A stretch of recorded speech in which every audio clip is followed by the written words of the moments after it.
the idea being, you see, that each epoch being shorter than the one that preceded it, this generates an asymptotic curve of approach.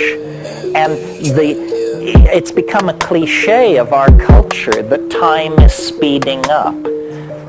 It actually is speeding up. It's not that it seems like it's speeding up, or it looks like it's speeding up. It is speeding up. We and our entire world are being drawn into confrontation with something that at this level is lost below the event horizon of rational apprehension. That's a fancy way of saying you can't know jack shit about it at this point in time. And there will come a moment when it will rise above the horizon of rational apprehension. But, and I think that history is a set of nested resonances. This is what I mean when I say nothing is unannounced. Nothing can take you by surprise if you've really been paying attention, because everything is preceded by its harbingers and heralds.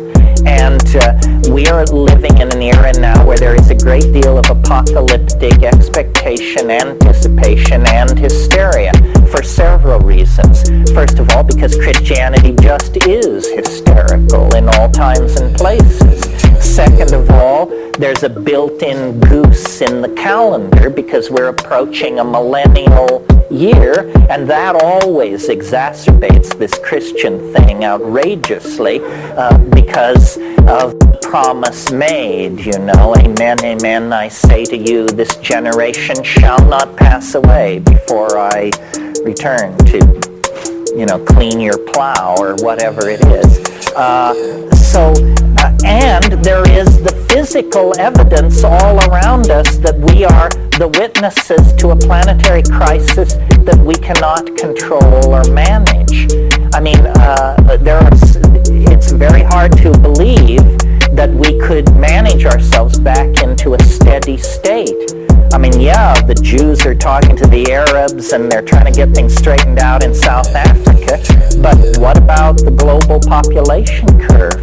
What about the degrading atmosphere? I mean, you know, you don't necessarily, you're just as dead even if you're not killed by a racist or a fascist.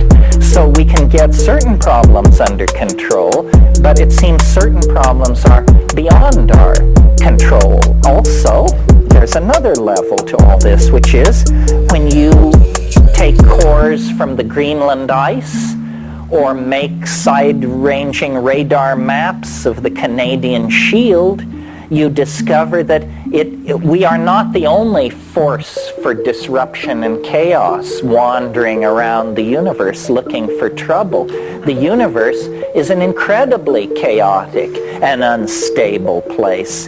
Planetesimal impacts on the Earth have reset the biological clock at least 3 times in the last billion years. What we have been living through for the past 50,000 years is an unusual era of metastability, and it has allowed us to create a global civilization.